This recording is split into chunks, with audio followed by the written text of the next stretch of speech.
Hey guys, this is Jackie, your nerdy crafter, and today I have a coloring video for you. So I wanted Mondays to be a little more kind of artsy related as opposed to craft related, and I'm just preparing this picture here that I did not draw. So I got this straight from the Misfits coloring book by White Stag. So if you're interested, I will leave the link for the book in the description box below. It has some really cute, weird, and unique pictures.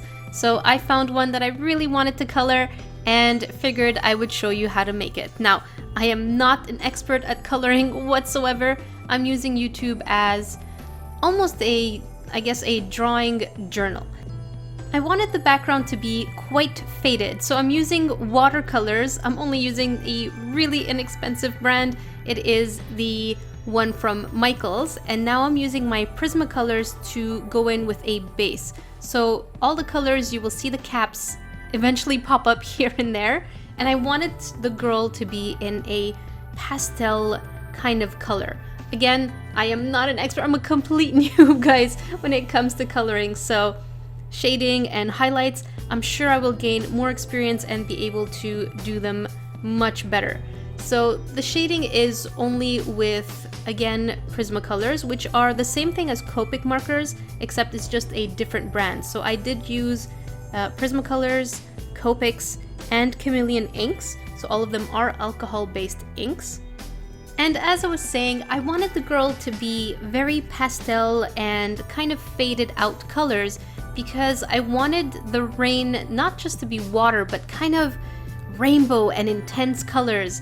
So I wanted that to show through. That's why all the colors are somewhat desaturated, but of course some of them actually turned out to be more saturated than I wanted. And I really love the purple eyes. I wanted to go with a really pale skin tone, because I tried a pink skin tone and that kind of clashed with her hair, and I didn't want that.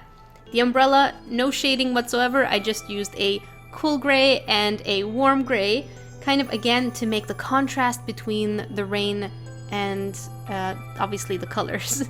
Now, I did mess up the whale unicorn creature thing, because as you see here, my finger slipped and I put too much of the darker blue right on top of the mouth, and I was so upset, and I tried to fix it as much as I could, but unfortunately it didn't work out the way I wanted. So it just happens sometimes that your finger might slip and you try to fix it, so you do your best and keep going.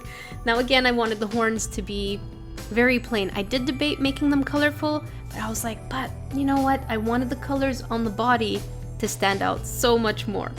So if you guys have any questions, I would be the worst person to ask, because I know nothing about, well, not nothing. I don't know that much about art, and I'm just learning from other great channels like Catwalk and Bailey J and Drawing with Jazza. Drawing with Jazza. So I'm learning, and I would really like eventually to add more of my original art, but for now I'm still learning how to color. So I'm so glad that you guys are on this journey with me. Hopefully I will improve pretty soon, but these Monday videos will not be every Monday. They will be once in a while, as soon as I have just a bit of time to sit down, relax, and color. I would love to go on this journey with you guys. And here's the part I was telling you guys about. I wanted to have the colors really pop out, so I'm just using plain color Sharpies to do this, and there weren't enough drops for my liking, so I did add a couple of drops, as you can see here. And then since some of the lines were hidden with the colors, I decided to outline them with my Copic multi-liner. That way they stand out so much more, and you'll see once I zoom out a little bit that the drops really do pop out, and this is exactly what I wanted, kind of a faded foreground and then kind of the rain just really taking over everything. So they're hiding from the colors, kind of. So this is what the picture looks like. Of course, I just put the tape so that I don't get too much of a bump when I use the watercolor. Now I'm really happy with it. I'm really disappointed that I messed up the whale licorn kind of thing. And just to let you know, I did use a cardstock paper. The brand is Hammermill. I hope you guys enjoyed this video. I think she's super cute and I love the colors. And hopefully in the future I'll just get much better. I will see you guys on Thursday.